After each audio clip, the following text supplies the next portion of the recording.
here with Nicola Hillary, for hosting this webinar with all of you, with plenty of friends that they are doing amazing job in many different parts of the world, and with Anna Digón and Dave Pollard. Thank you so much for being here with all of us. And they are our special guests of this third webinar of the hot topics discussion, that in this case is going to be about facilitation, about why facilitation is important, about the key role of facilitators in every process. It will be a webinar where we will introduce several key concepts of facilitation. We will suggest a set of resources, and we will learn about the practice and provide some guidance and offer about how to work in groups. This is, as I've said, the third webinar of the Hot Topics discussion. Hot Topics discussion is a series of webinars of an international community of practice for the Municipalities in Transition project, a project where I'm part of, and also Nicola. Nicola, would you like to share in 2 minutes what is this about? What is the Municipalities in Transition project? Just for whoever is here and still doesn't know, and for whoever will listen and watch this video in the future. Well, just to say, the Municipalities in Transition project, it started last year in 2017 with funding from KR Foundation. And it's all about innovative collaboration between civil society and municipalities, local government, for aiming for really meaningful, systemic, sustainable change. And the project started by collecting case studies from around the world, more than 70 case studies, and in analysing and looking over that has kind of created this very flexible framework which we're currently testing. So that's now being tested in 6 pilot communities around the world. They're in Spain, Italy, Portugal, Hungary and Brazil. And it's fair to say the framework has several parts to it, and some of that is about building relationships and building that collaborative culture, building trust and participation from as many people as possible. And good facilitation is obviously really key to all of that. So it feels like it's a key part of the Municipalities in Transition project, and it's not surprising it came up as a key topic to address in these webinars. So the project, we're also trying to start up and animating community of practice, sharing ideas and support and learning, and including these series of webinars which the topics were voted on. And there's also a Facebook group where people can also post things and interact as well. So everyone's welcome to join that. I think that's probably a quick summary where we are. I think so. That's a very good summary, Nicola. Thank you so much. As always, because what we're talking about is about creating a community, it's about connecting with each other, it's about learning from each other. When we land to a space like this one, even though it's online, one of the key things at the beginning is to start to connect with the others and to learn who are here in this webinar. As we have done in the previous ones, instead of opening the arena for everyone to talk, because if not it would be a little bit too long in this case, and we want to have space for the presenters and above all for questions and conversation at the end, the proposal that we want to share with you, and for the ones that you have been here in the previous webinars, you know how it works, is to answer few questions in the chat. I see that all of you, or most of you, have your mics off. That's great. This means that like this we will not have noise on the back. Maybe Raymond, you can put your mic off. Okay, thank you so much. And I'm going to put in the chat for all of you these questions, and I'm going to read it too. So the idea would be that all of you would answer in the next 2 minutes or so simultaneously in the chat. Okay, and also we can read these questions. So the questions are: where are you at this moment? This means the place where you are. Who are you? If you can maybe describe yourself in one sentence. What brought you here? Also, what's your main intention of being here?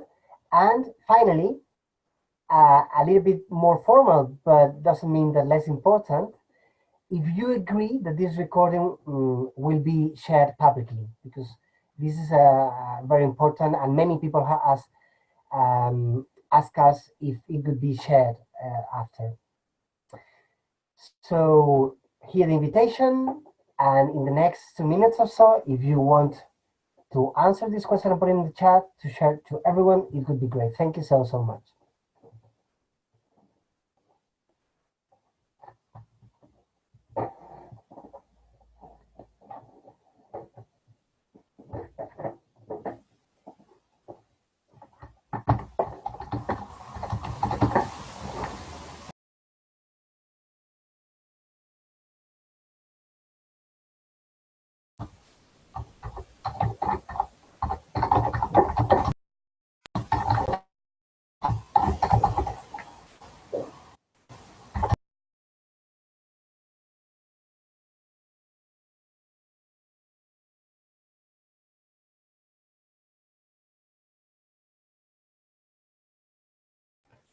While you're doing that, I was just going to say, obviously, we already know we have messages from people who can't be here tonight but really want to hear what's in this webinar. So that's why we'd like to be able to share the recording.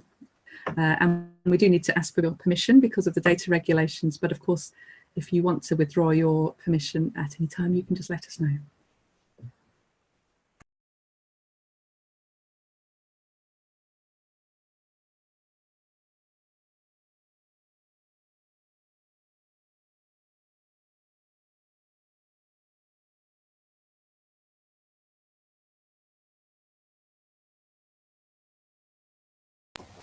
Okay, I see that many people are writing there. Thank you so much. And you see, we have people in Sao Paulo, we have people in Budapest, we have people in Paris, we have people in Portugal, we have people in so many different places, in Spain, in Canada. What an amazing thing.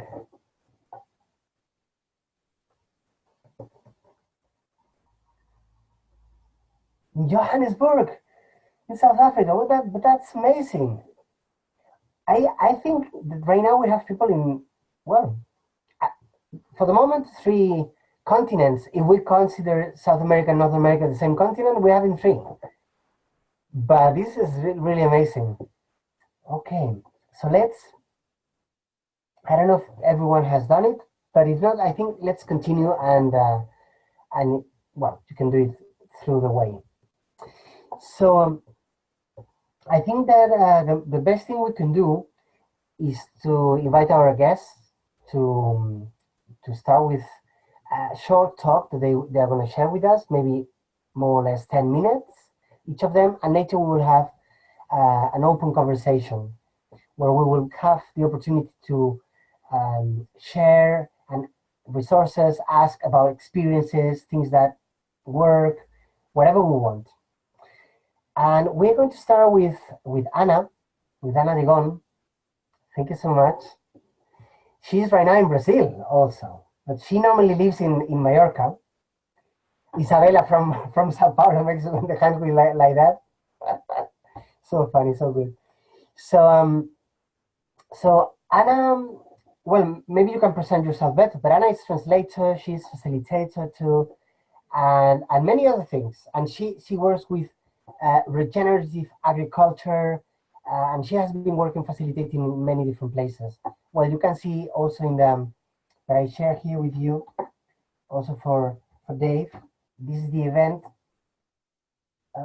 No, this is not this. Sorry, I want the event side with the bios of all of them. So Ana, all for you. And what you need? Whatever you need. Hello everyone, boa tarde, bom dia, wherever you are and whatever time frame you're on. Thank you so much for joining. It's a real pleasure to be here. Thank you, Juan and Nicola and everyone who's organized, because it's really a great opportunity. I can't believe we're in so many different places in the world, sitting at home or wherever we are, and sharing all this. This is amazing. So thank you to the world of technology as well, which allows us to do this. Can everybody hear me okay? Could you just do a thumbs up for me? Great, lovely. Thank you so much. Great. So there is a lot I would like to share about facilitation because it has changed my life and shapes my life every day. But in preparing this webinar, there's a few key things that I thought I really want to share, and the team agreed were good things to share with you all. So I'll just dive right in with that. And one of the key ideas for me about facilitation, when asked what it is, what you're actually doing, is the triangle, what we call the triangle of facilitation. If you imagine on this triangle, the top point of the triangle would be the objectives of the group. So we are helping as facilitators in service to the group. We are helping the group achieve its objectives. And often that's where most meetings end. You want to get the objectives, you want to get things done, and that's where you go, yeah? But in facilitation, you're helping the group achieve the objectives. And the second point of the triangle is caring for the people. So making sure that the people are being looked after, people are being heard, seen, people are participating. At the same time, they're not taking over the process. And so in that sense, it's a bit like directing the traffic in a way. And you look after people and make sure they achieve their objectives through the third point of the triangle, which is the processes. So what are the tools that you're going to use to help those people be included and in a democratic way, deeply democratic way, achieve their objectives? And those are the three things that a facilitator is caring for. And this is really important to bear all of that in mind.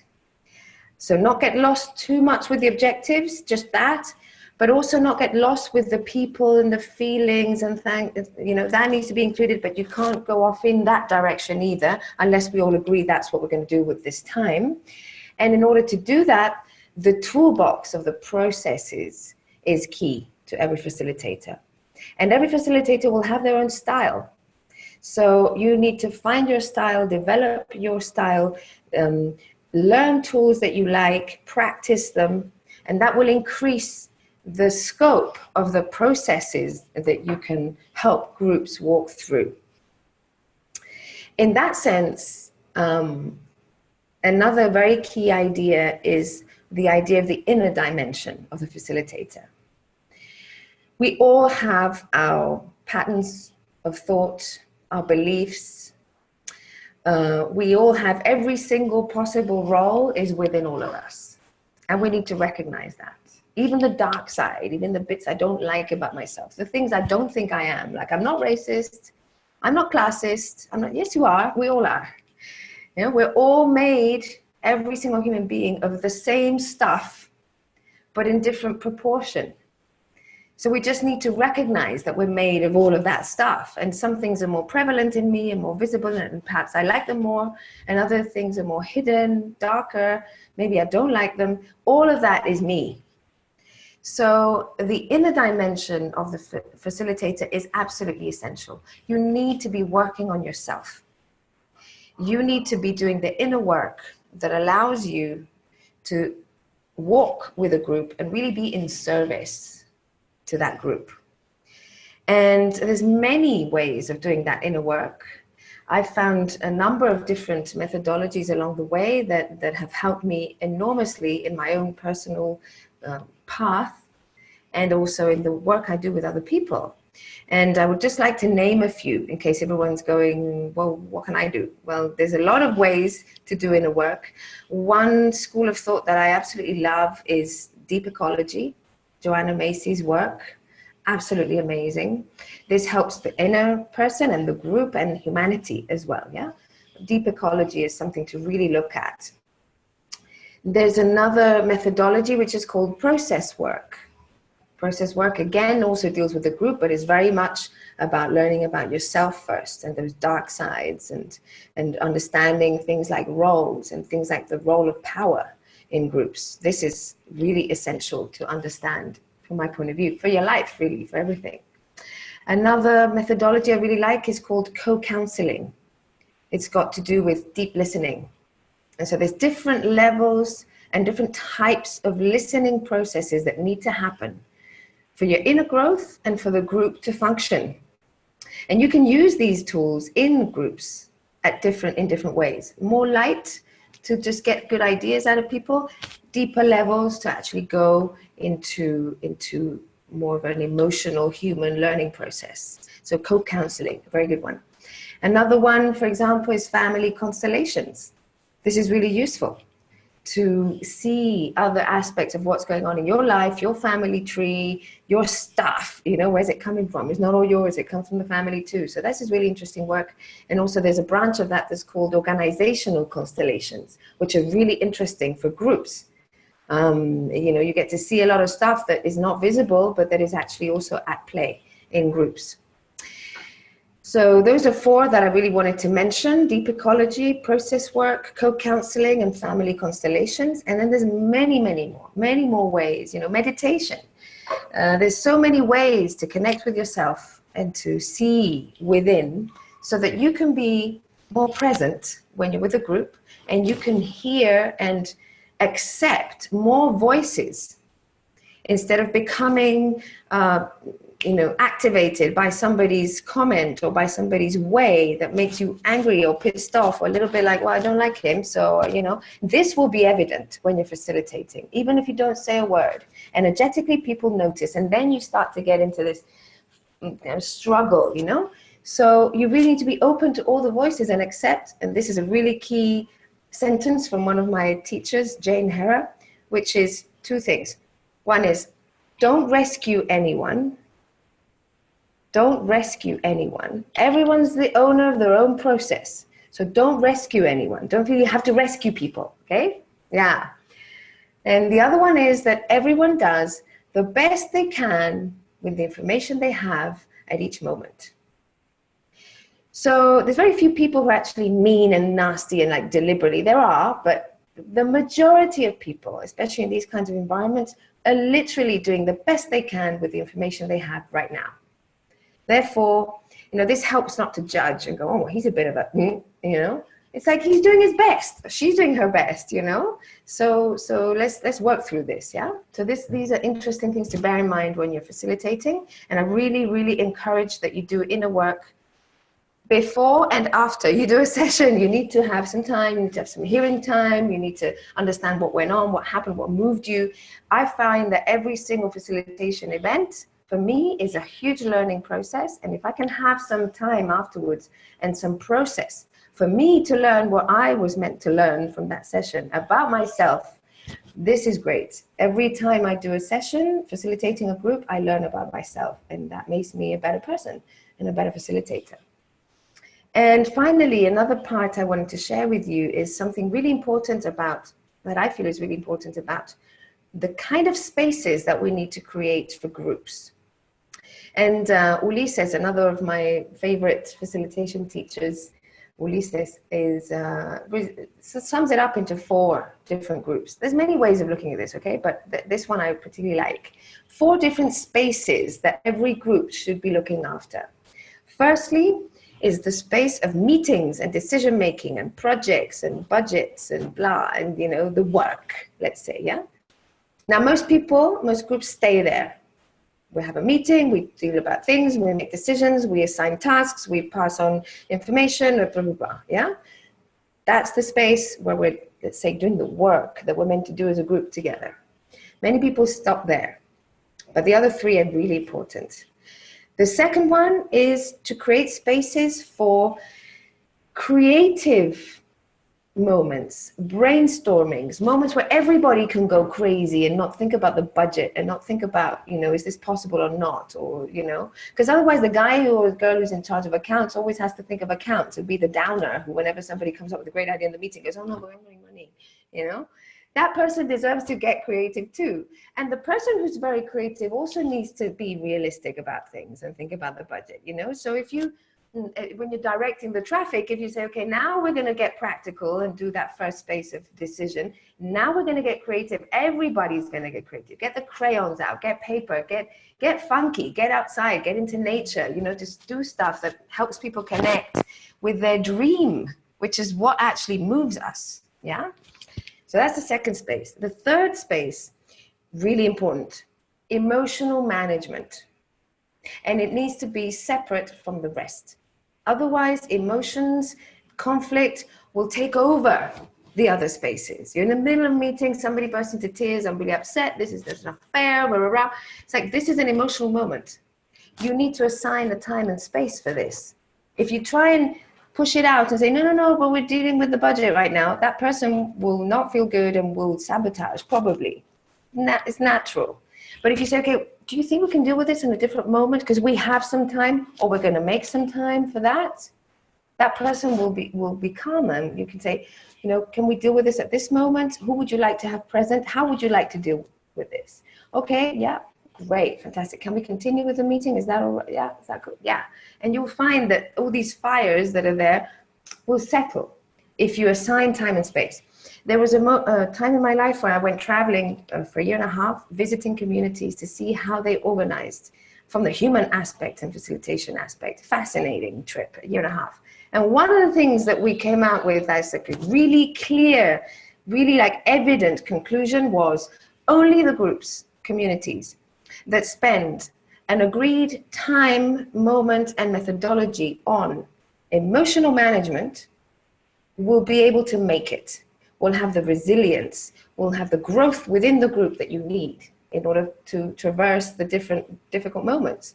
So this part is really key, whether it's if you're in a community, one afternoon or 1.5 hours a week, if it's a more loose group, once a month, once every 3 months. But you need to have time and space, and it can be as simple as a talking circle, or nonviolent communication is really good. There's lots of tools that you can use for that, but you have to have emotional management. And finally, the fourth space, really important as well. Some cultures have it really easy to do this. Other cultures find it more difficult, and it's celebration. You need to celebrate. Celebrate the good stuff we've just done. Celebrate the huge mistakes we just made. Celebrate it all. It's like, oh my God, we just did that. Right, so what did we learn? Great, that's fantastic. Let's go have a beer. You know, let's have a party. Let's have a concert. Let's go to the pub. We need to have these times, because in those times, you get to know people in a different way. You celebrate what we've done, the learnings, the mistakes, everything. And the energy is created for new dreams, for us to add to the original dream. So this is a constant feedback. We need to celebrate. We often forget that in our groups. So those are the four spaces: meetings, decision-making, creative thinking, creative spaces, emotional management, and celebration. And then finally, I'll wrap it up by saying there's many methodologies to organize your groups.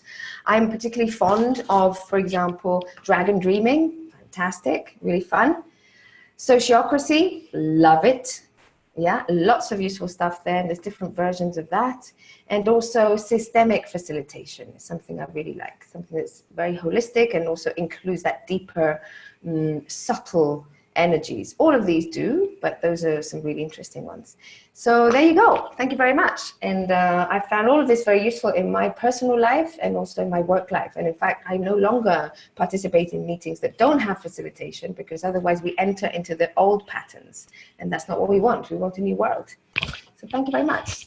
Over to you, Juan. Thank you so much, Anna. I think you made a super summary in 12 minutes.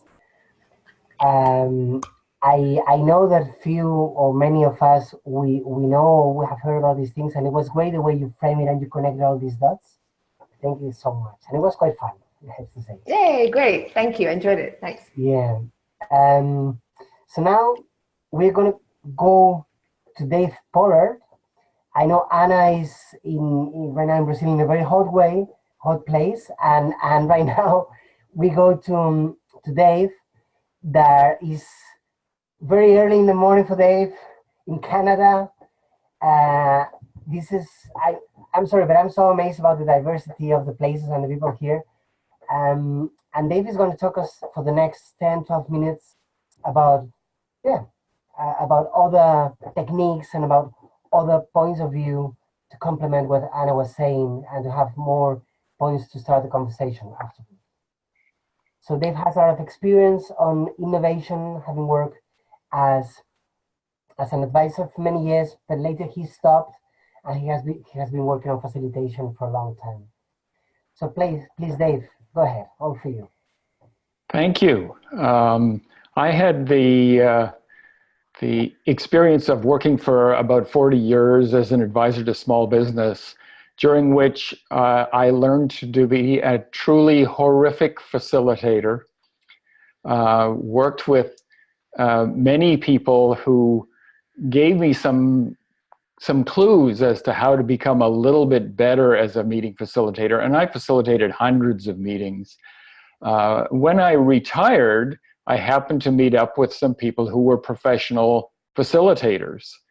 And so I kind of got interested in doing that. And they were developing a book. There were about 50 people all told that were involved in trying to put together a book that was going to be the best practices in meeting facilitation and facilitation in any kind of deliberative process. So I thought I would be very useful because I had all these war stories about how not to facilitate well. And I thought they would be very useful to the group. And in fact, that was my value to the project that I got involved with. We worked for about 3 years, this group of 50 people, not all of us in every session. And what we came up with was 91 patterns. And a pattern is kind of like, for those that aren't familiar with the idea of pattern languages, a pattern is kind of like a best practice, except best practices generally are identified in a particular context. And the advantage of patterns is that they apply across all kinds of different scales and in different contexts.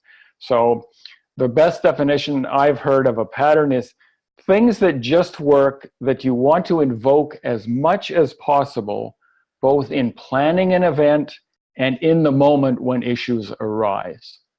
So those are the patterns. We came up with 91 of them. We sat around my kitchen table with these 91 patterns and said, which ones are going to go in which chapter of the book? And then 3 of us at the same instant said, no, not a book, a card deck of patterns. And that's how GroupWorks was born. So we have now, and I'm going to show my technological ignorance by trying to share my screen and see if I can show you what it looks like.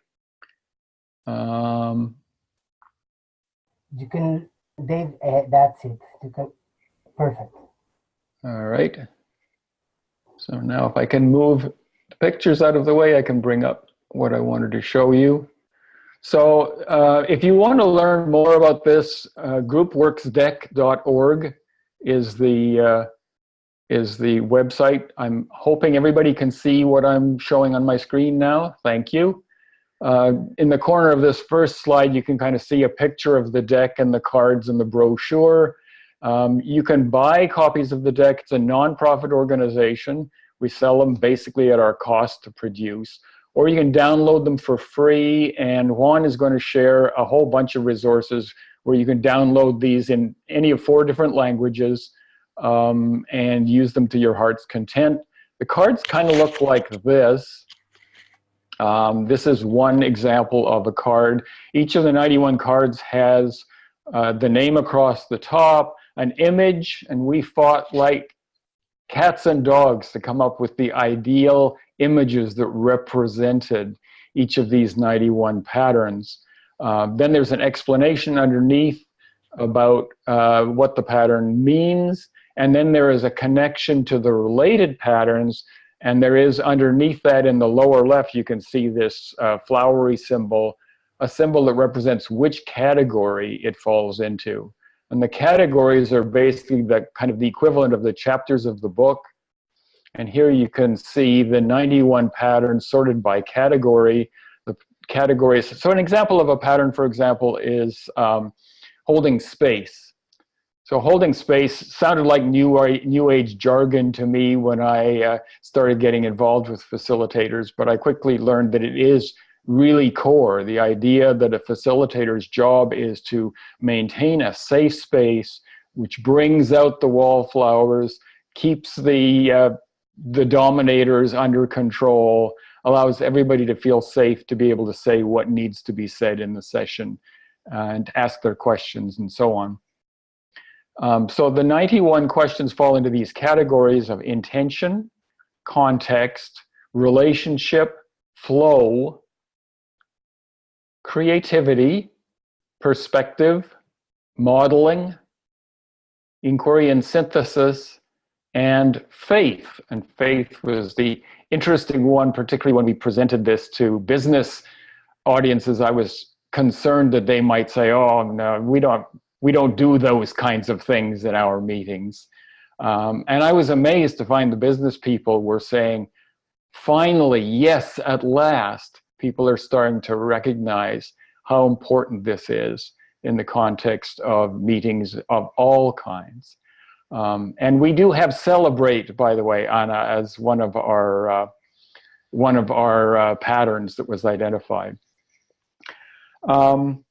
And there are also, in the deck, there are 4 blank cards so that you can add your own patterns, because everybody has their own that are favorites. And so the deck can be used in a variety of ways, and I just wanted to summarize 4 of them. You can learn a lot more at groupworksdeck.org. And this basically took me from being, as I say, a really atrocious facilitator to the stage at which 5 years later now I am marginally competent at facilitating meetings. And that's quite remarkable after 40 years of terrible practices being reinforced. So to show you some of the ways in which the cards can be used, here are 4 examples of things that you can do. First of all, for actually planning an event, you can think about what are the challenges and issues you think might come up, and which of the patterns, by scanning through them, might be invoked to address those possible issues. Think about what are the success factors for the event, the setting, the pre-meetings that you need to do to surface what are the issues bubbling up around it, and so on. And then you can go through the 9 categories and start to think about what guidance each suggests in the particular context of the event that you're planning. And you can actually make a grid of these. We did it in a number of cases, and it worked out very successfully, where you can put the categories as the rows of your grid, and the advanced planning time, the setup and introduction, during an event, and the wrap up and post session as the columns. And you can actually slot these cards in and make a storyboard of your event.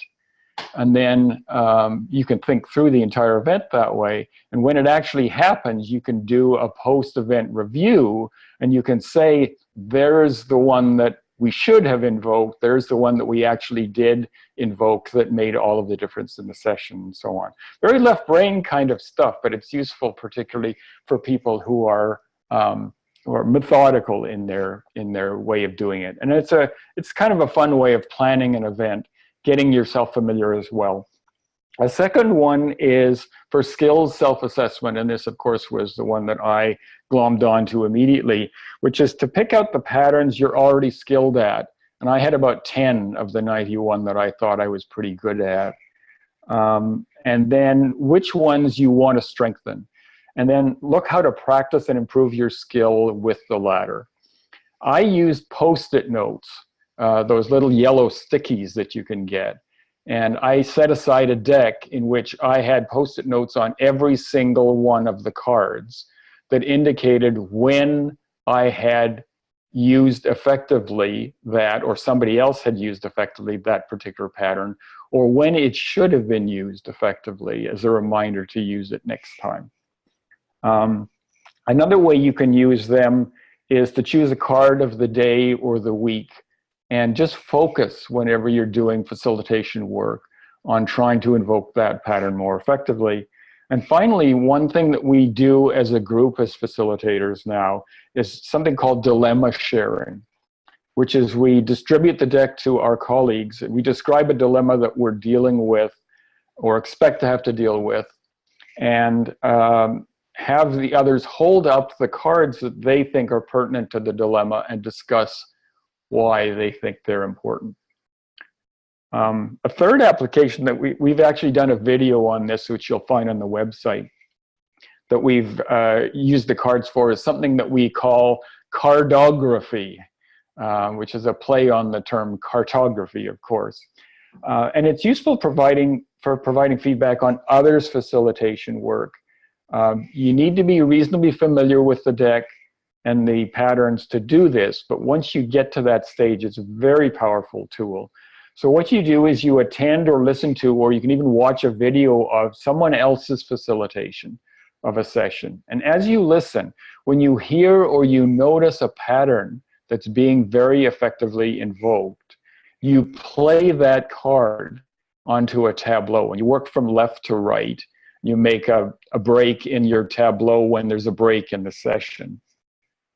And if you hear notice a situation where a pattern should or could have been invoked to make the situation better, you play that card upside down. And then at the end of the session, you take a photo of your map and you present it to the facilitator and discuss it to explain what they did particularly well and what they might have done to make the session go a little bit better. You can also use cardography just to practice recognizing effective and ineffective facilitation. I used it to learn about the cards by finding YouTube videos of facilitated sessions, and I did this cardography work until I was quite familiar with all of the patterns. And a fourth, and one of the more recent tools that we've found that somebody, I think in Portugal, identified, is when you witness someone doing an outstanding facilitation job, take a photo of the card with your phone of one of the patterns that they invoked particularly effectively, and send them a thank you note and attach a copy of attach the photo of the card.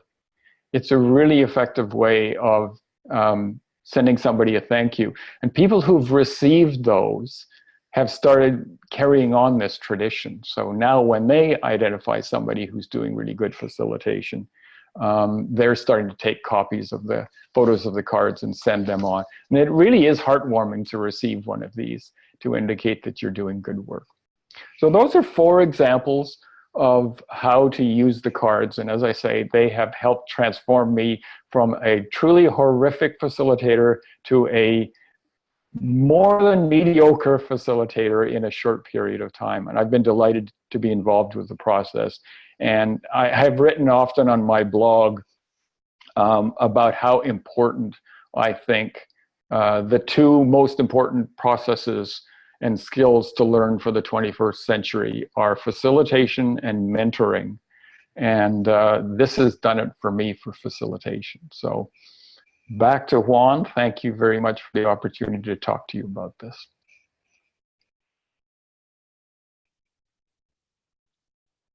Thank you so much, Dave. If you can close the sharing screen, that would be great too. The button's probably at the top of your screen to do that. Yes, at the bottom of your screen, on the so it's fine. At the bottom on your screen on Zoom, but you need to enter on Zoom.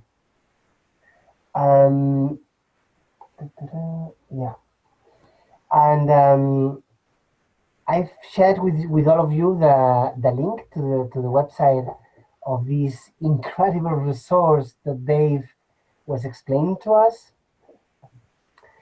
Well, a lot of different tools to work. I don't know if you, Nicola, as a host, are able to put our main screen. We're we're I'll watching. see I what don't I know can if it's do. Canada or this is Hawaii, Dave, but we're watching your screen yet. Okay, so the idea. Okay, let's stop share. Okay, let's see. Okay, that's it. As you see, this is all learning experimental process, also with the tools. So webinar by webinar, we are learning from each other. Thank you, Nena, by the way.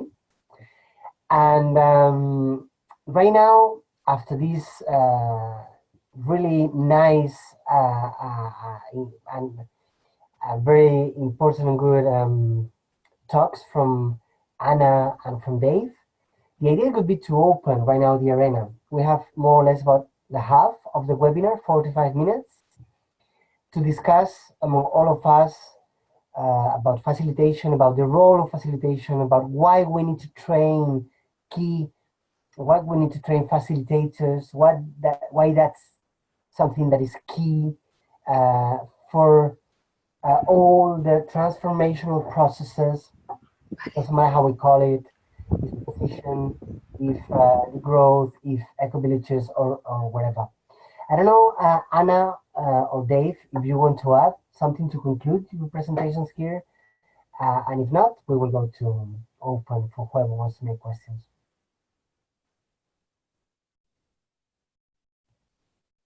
Yeah, go ahead, Anna, please. Hi everyone. I just wanted to add that whatever tools you're using, there's so many fantastic tools, like the one Dave has just shared. It's just so useful. And there's more and more great tools like that that are emerging, that come from experience, from people's real experience. So use them. And also, while you need training, and I really recommend training in order to facilitate well, also be brave about it and be honest about it. Say to the group, I'm here in service. I want this to help. I want this to work. Work with me, you know, and get people on your side because you're there to serve. So we just need to be brave and step up and take that role and take it with responsibility and also with humbleness. Yeah, so go for it. Thank you, Anna. Right. I would add that Juan is going to share with all of the participants a set of links to various resources that will be in the material that you'll get after the webinar. That includes 3 books that I would particularly recommend for you to read if you want to become better at facilitating, and some links to a variety of websites with all kinds of useful resources. GroupWorks is just one of many tools that you can use to become better at this. But the key, in my experience, has been practice. You really need to practice, and it's good to practice as a facilitator with somebody else who's better than you are, because that way they will both model how to facilitate better, and they will catch situations where you could do things better. So look forward to hearing what people have to ask.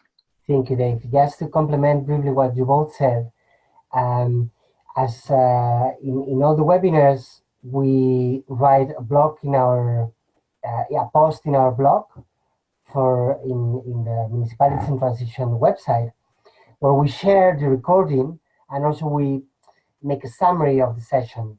In this case, we will share there in our website, in the blog, all the different links to the resources that both Dave, Anna, and also the rest of the Municipalities in Transition team, things that can be a good starting point for this concrete topic.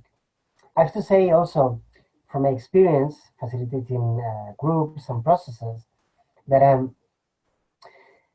once you start to have these glasses of the facilitator or this hat, it's very, very interesting how you watch the process, how you, instead of wanting to put content in the conversation, you look how the people behave, how the people react, which are the patterns as they was talking, and you try to listen in a different way. So I think that the more you look with these different glasses, the more you will understand, and also by practicing and by looking how others do this kind of work, this little thing that maybe at the beginning you weren't able to understand why it was happening, but later you were able to say, but look, Anna is doing that thinking that way. How interesting. So maybe you, with your own language, you try to adapt it to the next meeting or to the next event, to the next process, and so on. So, so I think we all need to be attentive, and we need to be to hear. And when you go to a training, for instance, this is a very simple webinar in some way, but it has also a format. So I think it's having the will and the capacity to both listening the content, but also understanding the process and the format of how everything is framed. Because if you have, and we all have had these kind of experiences, the best speaker, the most interesting scientist, but later the format is awful, is that you can't participate, that person is like sitting there on the top, and you feel that you have no space, and many of these things, at the end, you don't feel relations, you don't build community, and this is a key part, and for the new paradigm we want to create. So let's open here the space. We have 40 minutes, and the way we're going to do, as we have done briefly, is we have all of us, if we go to the bottom of the Zoom platform, we see a place where it says participants. So we click there, it will open on the right side, the same as the chat, a list of the participants, and there you can put your hand up electronically. So both Nicola and I, we look there, so you can put your hand up if you want to make a question, and like this is going to be probably an easier way to more or less moderate. Please don't be shy, and the space is for you. The space is for you. Nicola, please. I think I'm the one person who can't electronically put my hand up, but I do have a question. Okay, so then all for you. Oh, well, I was really interested when Anna said, don't rescue people. And then later you do talk about emotional management. So there's obviously a balance between the two. So I'm interested to hear why you don't rescue, and then how the emotional management is slightly different to that.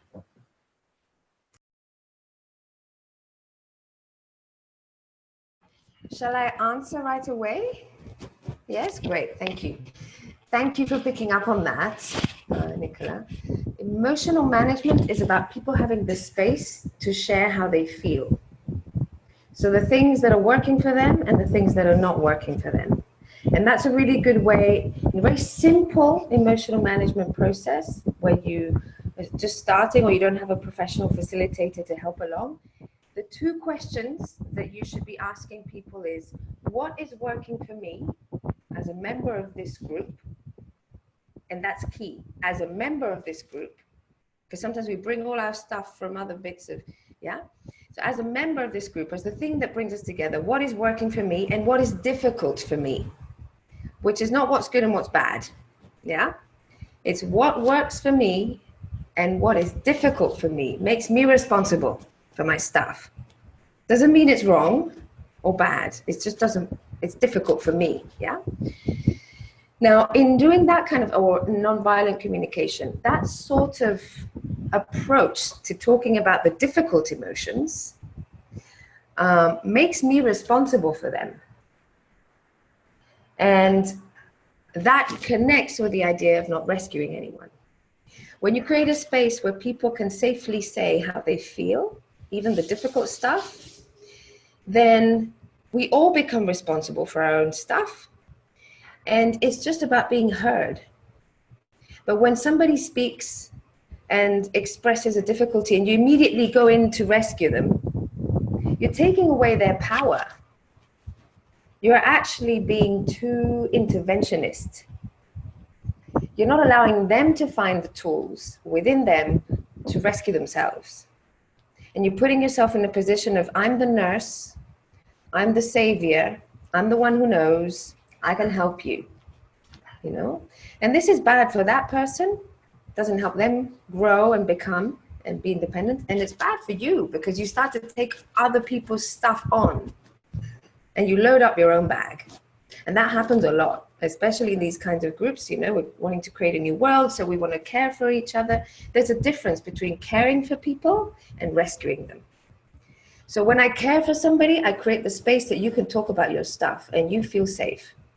And maybe you might appreciate, I might say, well, what you're saying brings up something for me which might be useful for you. Would you like me to share that? You're asking permission to share something that is useful instead of going in with a solution. And they might say, well, actually, no, you know, I mean, actually, I just need to talk about it, you know. Who am I to know what works for you, you know? I might share something that I feel might be useful, but it doesn't mean it's the solution. Yeah. So also this thing of rescuing in activism worlds, we're very much about that. We're rescuing all the time. And this creates burnout. And it creates relationships in which it's unhealthy because somebody is rescuing the other who then owes something, who then is dependent, who then, you know, not healthy. And it's an effort for me, I'm that kind of person. So it's an effort for me not to rescue people. But it also is very liberating. We all have it within us. The key, I feel, is in that emotional management is listening. So creating the space for good, healthy listening where you're not being interrupted, you're not being judged, and you're not being given the solutions or being rescued. That is healing in itself. So I would recommend things like those two questions with listening time. What's going well for me in this group? What's difficult for me in this group? And then sometimes what is difficult for me, we can rescue something that we need to work on as a group to improve, and then we can work on that. But sometimes just being heard is enough, you know? Or if I say it's difficult for me that everybody's always late. Okay, well, let's make an agreement to be on time. It's that simple, yeah? It avoids a lot of argument. So yeah, good luck with that. I know it's a challenge, it is. But it's the key, yeah? It's the key. It's the absolute key to every process is the people care side. Thank you. Thank you so much, Anna. Well, we have two questions on the part of the presenters, and also we have Dave, that Dave has a question for all of you. So let's go by parts, okay? The first question or comment or intervention was from Nuno. Because there's going to be probably quite questions, let's try to be more or less concise, all of us. Nuno, all for you. Thank you, Juan. Hello, everybody. It's not necessarily a question, but I'll just want to do two things. One is to reinforce what Anna just said, that it's very easy for us, because of the way we've been grown up in this world, to get as a facilitators in a mode of fixing and of coming and projecting our own aspirations, ideas, dreams in the group process. So for me, one of the things I realized that is really crucial these days as a facilitator and someone who looks or tries to host living spaces for living process to happen, is to really observe accurately not only what's happening, but also my own space when I'm hosting some process, in order for me to keep myself in check and to really see what's happening. Because another thing is, often because we want to go and fix things, we forget, or I think we treat the situations and the groups in a paternalizing way, because I believe every group, every community has the resources available that they need to solve their problems, and they are just sometimes stuck. So our work mainly is to help bring to light or to consciousness what's happening in the group, so that it naturally unfolds, because we know that all situations cannot be stuck all the time. It's natural. Movement is the most constant thing in life. Yeah. So if we cannot be just all the time making force with our muscles, it will look naturally for a relaxation moment. So with groups is the same thing, and with communities. So that's one thing. And then that brings us a challenge for design, hosting, facilitating processes, because if we do a design that is too planning, too much stuff into it, we don't allow for the living process to unfold and for emergence to take place. So how can we design for emergent processes? And I like very much, one of the things I work is with art of hosting, and I like this idea of the coordic path. So how we can host spaces where, you know, we don't want to be in order, and we don't want to be in a level of chaos that is destructive, but we need to find a way to hold on to a lot of space for, you know, anxiety, frustration, because we don't get where we want to get, because it is in those times that the most creative and innovative possibilities emerge. So we cannot just design processes that go very fast to allow people to have put in place the tendency to arrive very fast to a conclusion or to a solution. And you want to stay a bit with the trouble. And yeah, there's a tension in me that is very alive, and I want to share maybe as a way just to close my part and to open a bit here other possibilities for our reflection. And is that we often talk about safe places, but we know that it's out of our comfort zones that we learn. So I have a feeling that sometimes we promise too much that we can deliver, because we promise safe places, and then because we want them to be safe, we end up just dealing with the surface of the problems and not really going deeper. And if we want to go deeper and to really touch the wounds and the difficult aspects of interaction and the working together and relationships within us, with each other, and with the world, then there's no safe place we can promise. Perhaps we can promise, or we can be in check with what are the instruments or the spaces, the tools that can help people to cope with difficult stuff. But I think we cannot promise, and we shouldn't promise that, because if we promise that, then we are not really dealing with what we have to deal today in very hard situations where we need to bring all the tough, difficult issues that we struggle with to the surface, and to interact and support each other in that. So that was one of the things I wanted to bring, just to bring a bit of a tension and a paradox into the picture. Thank you so much for listening to me. Thank you so much, Nuno. You always bring very interesting comments. I think it's a very important reflection, this about the safety. What does it mean? And if what we really need is safety, or maybe a place where, yeah, I don't know, because my English is not, you know, it's not my first language, but how can you build this container where things can happen, and maybe you feel safe enough to try, but still things can emerge? I don't know, but this is very tricky and super interesting. Let's go to Nena, please. And later we'll go to you, Dave, and later we have Candida. Thank you. So I have two questions for Dave. One is, I'm curious, do you know some good examples of using cards in video conferences or in virtual team settings? That's something that I'm particularly interested in. And the other is, you did a lot of work on studying patterns. I'm curious, have you done any work on studying anti-patterns, which are similar to what shadow work is to personal change work? So anti-patterns are some kind of patterns that describe how groups actually don't work. Yeah, so that's what I'm interested in.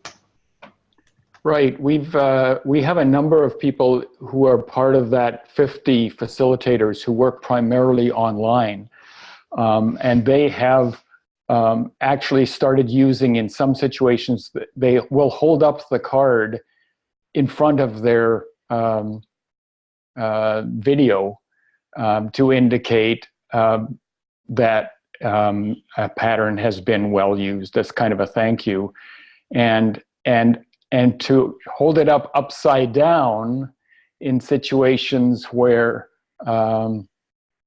they think it might. It's a clue to the facilitator, perhaps you might want to do this.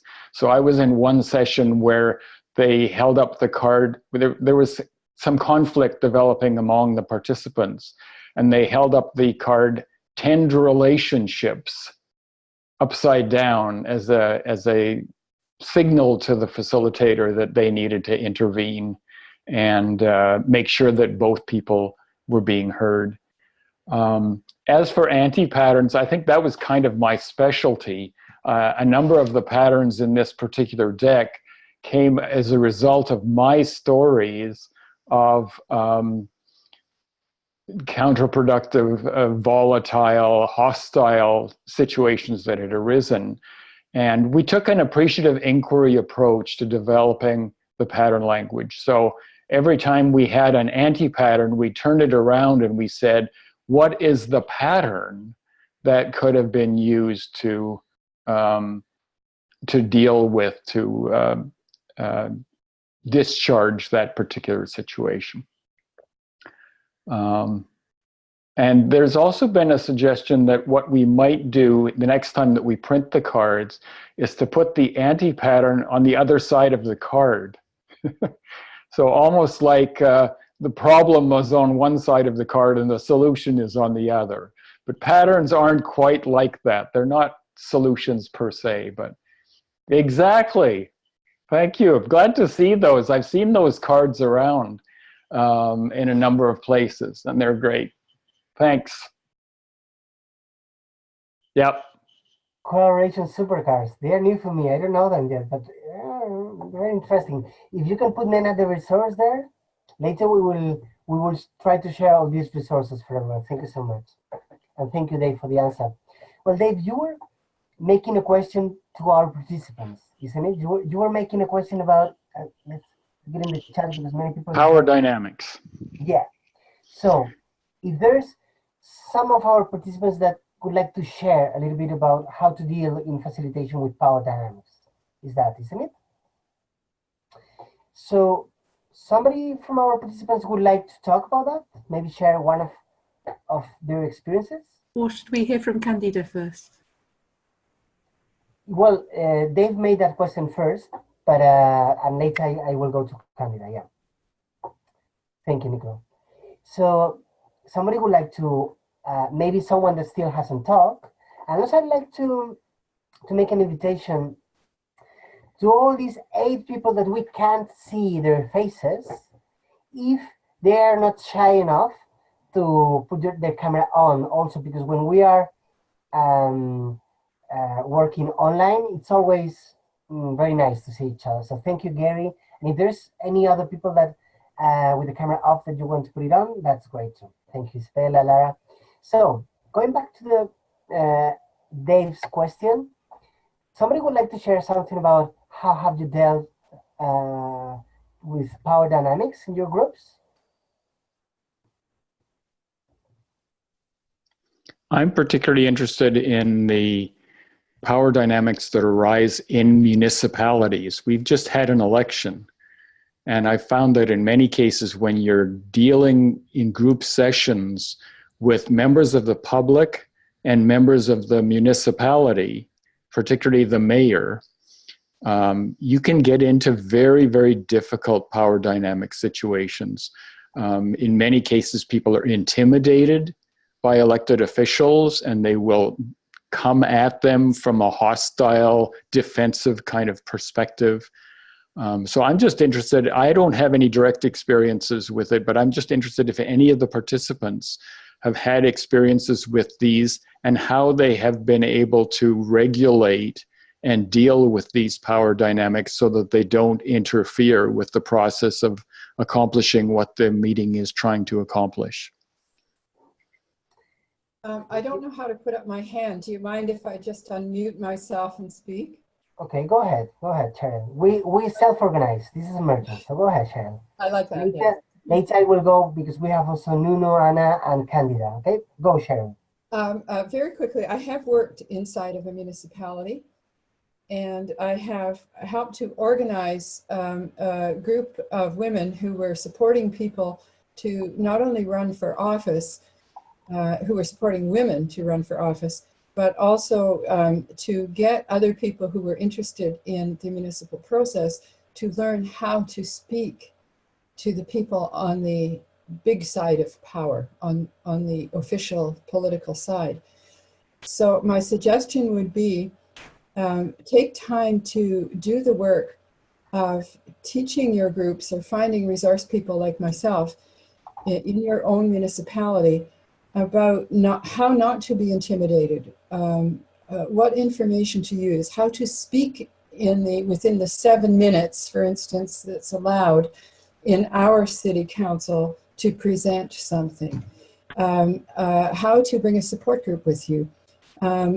Teach them how to lay some ground and create relationships with not only politicians but city staff. Often people find it very intimidating to walk in the door of City Hall cold and begin to sort it all out, figure it all out. Learn the rules that are around meeting with both politicians, your elected officials, and with your staff people. Learn how to make your presentations very, very pointed and to the point. How to deal with an intimidating mayor who's trying to stare you down when you're talking to them in public. It's a process. Thank you. Thank you so much, Sharon. Nuno and Anna, I think you wanted to ask this question, isn't it? I wanted to answer this question. Okay, but that's it. So please, before going to Candida, that she had a different question. Let's go with you, whoever wants to start, and later we'll go to Candida. Anna. Okay. Nuno, go ahead, and later No, Anna. Let's try I was thinking that I have two different experiences of dealing with that question. One is that although it's great to prepare people to go and lose their fear of contacting decision makers, it's still very restrictive, usually restrictive spaces. So I work with both sides, also to bring decision makers to familiar places for those who are regular citizens or even people who live a bit more in the margins. So, to find both ways and to disrupt the status quo somehow. And I do that sometimes depending on the relationship with decision makers and with people in groups, in communities, to also realize or to have a deeper understanding of how power moves in terms of pattern, because power usually moves from unknown periphery to a known center. So when people get to a position of power, they lose contact with the periphery. And that is very bad, because that will be their downfall, their collapse somehow, because the more closer you are to the center, in a way you start to lose power in that process. So how we can understand that in order to have a relationship where periphery and power and centers are in communication and in a more fluid communication. And I think that's much needed these days. It's very hard, but it's one of the ways we need to go about to really help people to realize these dynamics. Yeah. Thank you, Nuno. Anna, please. Yes, thank you for that, Nuno. That takes me on nicely to what I wanted to add to this, which is that I've had a few Anna, can you shield your mic? Yes, sorry. I'm at 45 degrees Celsius here, so I've got a fan on because it's really hot. Can you hear me now? Is that okay? Much better. Yeah? Thank you. Great, thank you. Okay, so I've had a few experiences in working with municipalities and with this issue. Yeah. So also I work a lot with farmers. And often farmers are people who have a kind of feel they've lost power. Yeah, they're disempowered. people often. So we've been in situations where I've been facilitating processes between technicians, sort of experts in things, farmers, and politicians, all mixed in together. Yeah. So what I've seen has worked really well in those situations is to put people's names on their lapels, yeah, in different colors, which at first they don't realize, but are color coded, so that I can see who is a farmer, who is a technician, who is a politician, yeah. So I can see this. And then we've done a lot of activities right in the beginning, in the first. In the first part of those sessions, to have lots of moments of what the activity called think and listen. Think and listen is where, yeah, you give, it's two people, people work in pairs and they give each other time. So a 3-minute think and listen, we're in pairs. I listen to you for 3 minutes, you listen to me for 3 minutes, and we get some outcomes from this in this kind of meeting. And so I set the rules really clearly on the whole listening thing, you know. I use a lot of humor for this because humor brings down the barriers, yeah. So I actually literally play little parts, little theaters to show, you know, oh, the guy talks a lot, blah, blah, and then the other one is like, oh my God, you know. So I do this a lot, so people go, oh yeah, I know that, I'm like that, you know. So they kind of brings down the stiff upper lip thing. And do a lot of these think and listens in the beginning as an activity to bring out information from people, like a brainstorm, or to extract information. And I mix them all in, the people, so that what happens is that you get the farmer talking to the politician, and the politician has to listen to the farmer for 3 minutes. And suddenly it's like they can't reply, they can't interrupt, and suddenly they're like, oh my God, this is a really interesting person who's got really interesting ideas. You know, and if you do this a few times early on in the session, you get everybody speaking to everybody, and suddenly, you know, people who have a higher rank will start to realize that actually there's really interesting people in the room, and the guys who are farmers and who are disempowered will start to feel heard because they have to be, because this is the rule of the game, and suddenly they start to feel that, you know, they can bring out stuff and it's a safe space in that sense, you know. So and this works fabulously. Whenever we've done this, it's been really fantastic to bring people down to a level where we're respecting each other. So that's been really useful for me.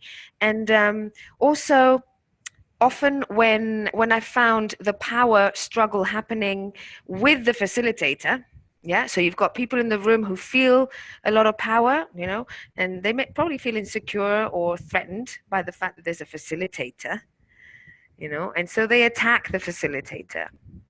And I often, or challenge the facilitator. And I often, in those situations, in the past, I would have just gone, oh my God, you know.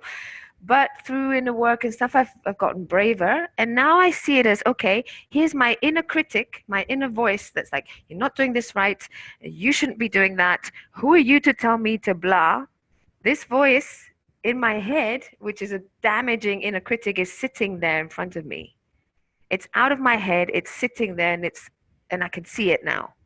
You know, so I look at it with the compassion of, this is a part of me that is sitting there challenging me. So let's see, you know, let's play with that. Let's accept that and thank this person for what they're bringing of learning to the whole group, and be gentle with them, but firm.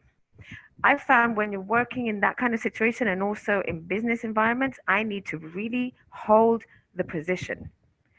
I need to not let back. I can accept, I can say, oh, I didn't do this right, or oh, maybe we can do this better, or oh, we could have done, you know. So it's about being humble, but at the same time, do not drop, don't let go of the reins. You're the one in charge, and with that kind of people, you really need to be, because otherwise they'll just, you know, come on to you, and that will be it. Basically, you need to hold your rank. And in that sense, to end that with recommending some reading and some work from Process Work. They do a lot of work with power and rank. And this, to me, has been some of the biggest power, privilege, and rank. It's one of the most huge learnings for life in general. And the whole idea of rank, you know, when you understand that and you can play with that in yourself and with others, it really helps a lot. And then that way you can help your groups as well. Yeah.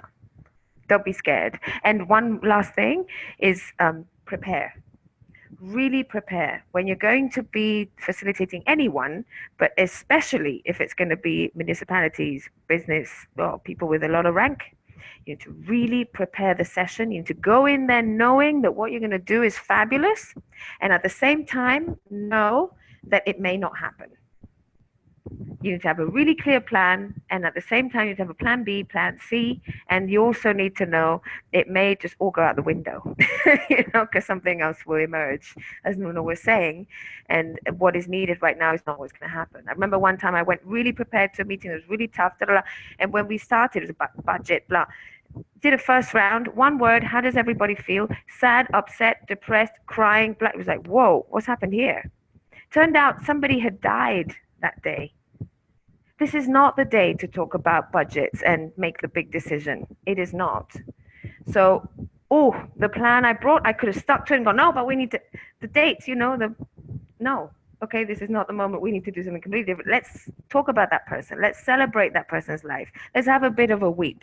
And then we ended up having a celebration for that person. And in that celebration, an idea came up, which was actually the thing that needed to happen for the whole project to take 10 steps forward. So that was a huge lesson. Not always what is meant to happen needs to happen. You need to plan it well so you feel safe and sure in yourself, but you need to be open to what emerges as well and play with that. Surf the wave. Thank you. Thank you, Anna. I think you said few key things very important.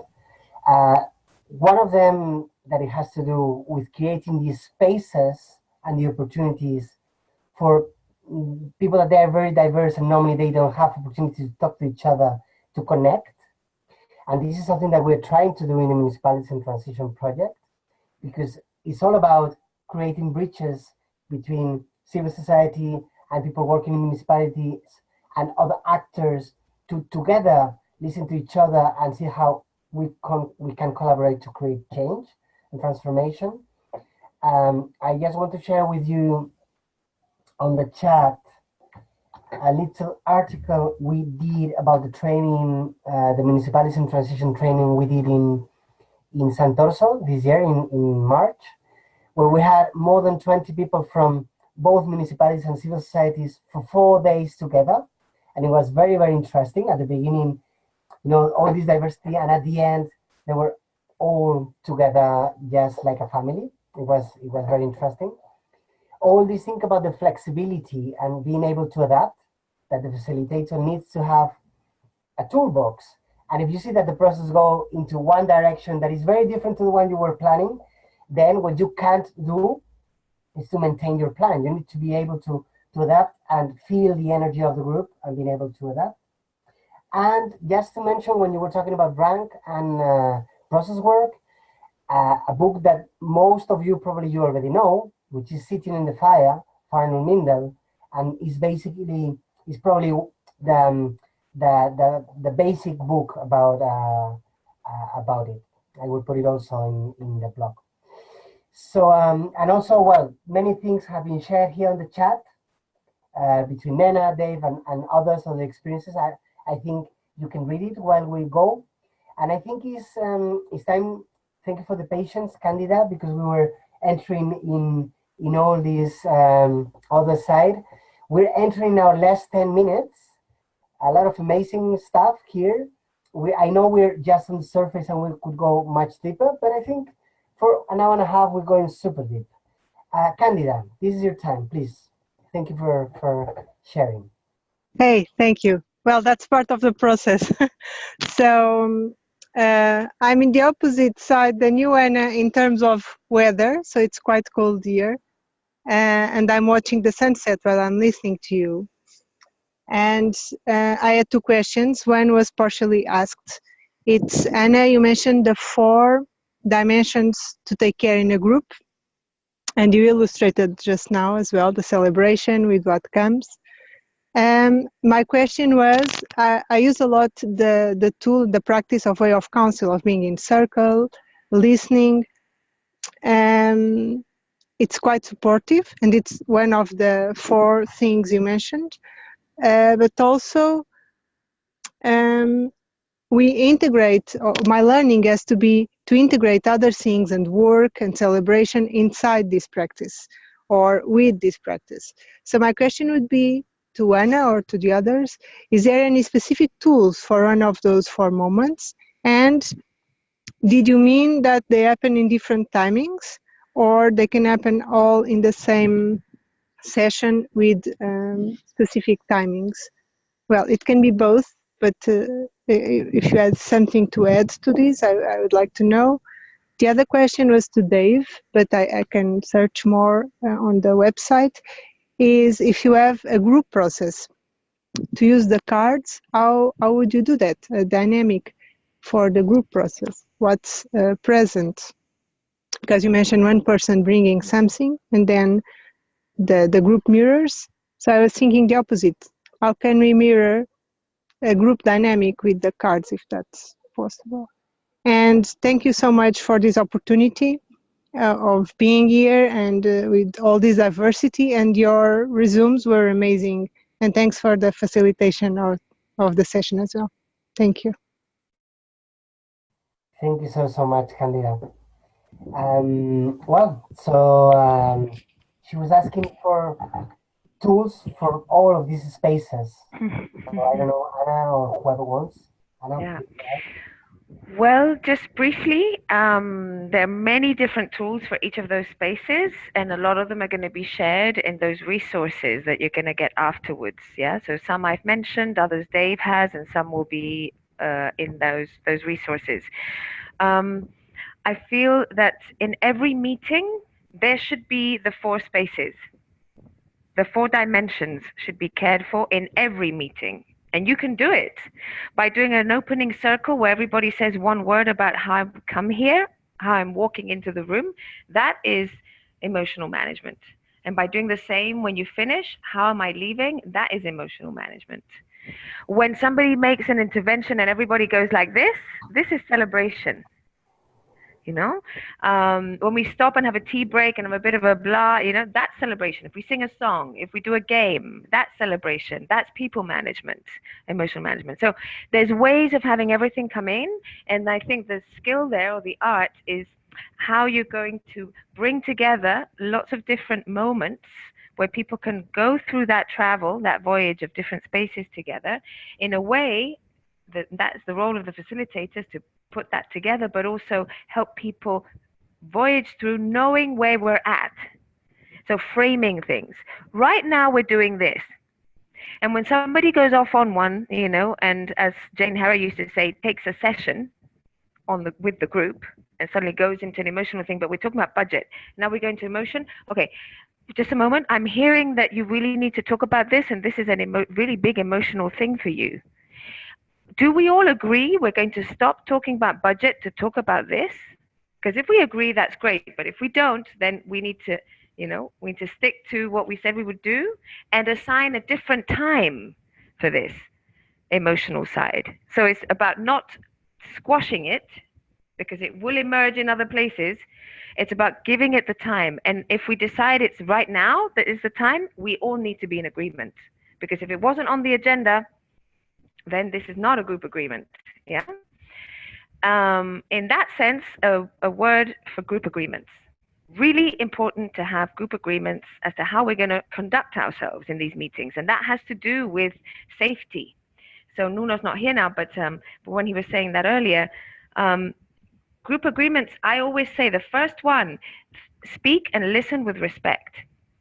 And people will go, oh, yeah, yeah. It's like, yeah, it seems evident until it stops happening.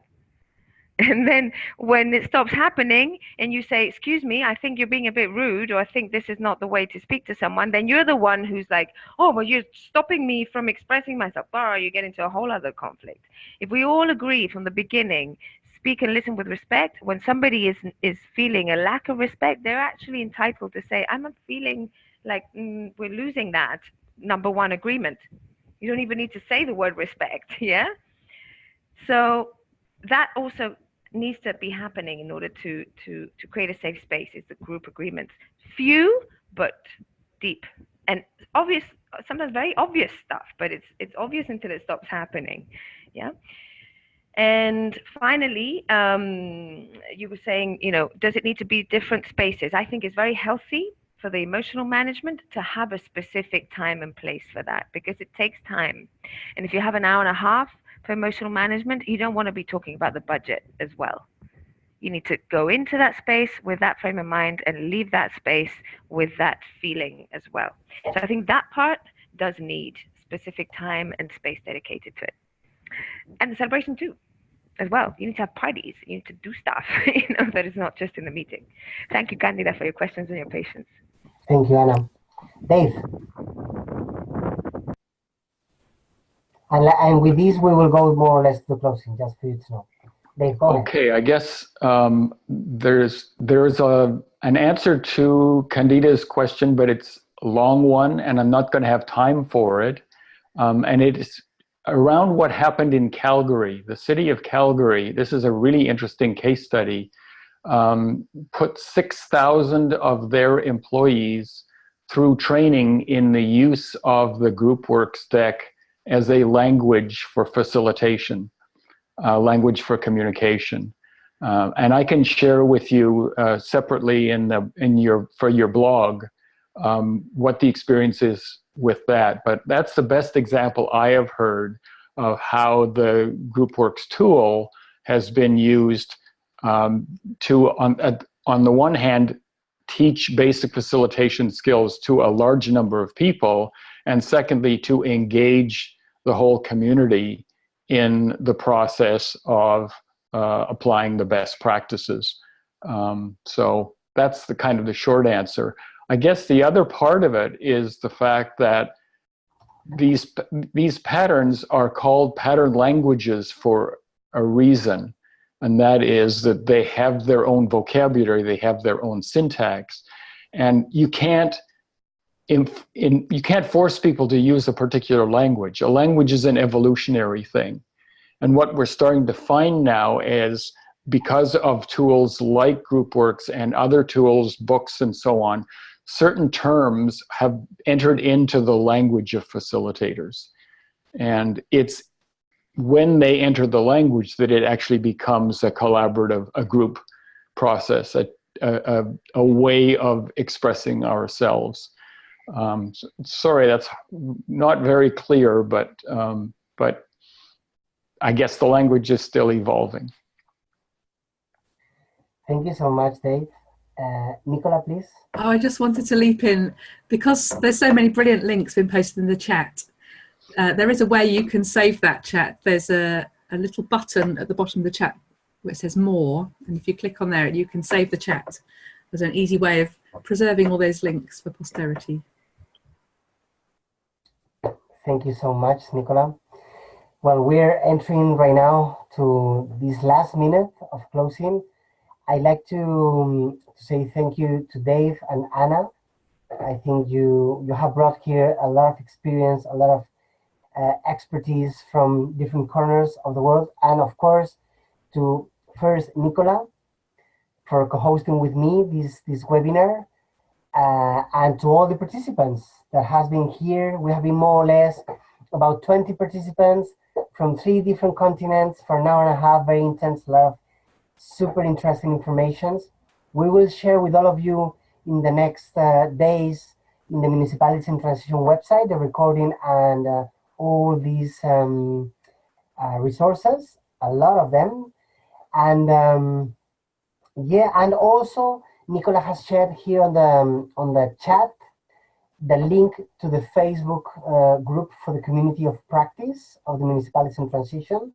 This hot topic discussion series and this webinar is part of this wider international community of practice, where we want together to learn about many different topics that can serve to bring and foster collaboration between civil society and municipalities.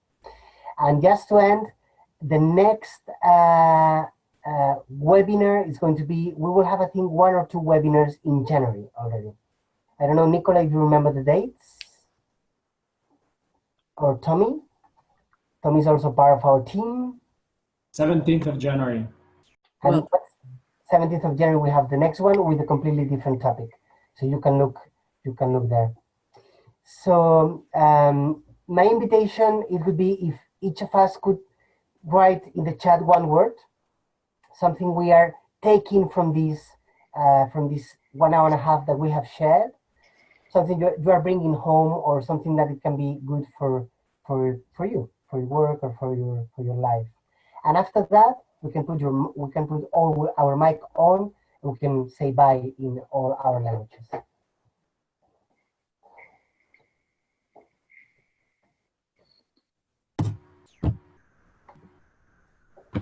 Thank you all. Thank you. Bye-bye. Ciao. Really interesting. Thank you very much. Thank you, everyone. Obrigada. Obrigada. Gracias. Gracias. Thank you so much. Obrigado. Ciao. Bye.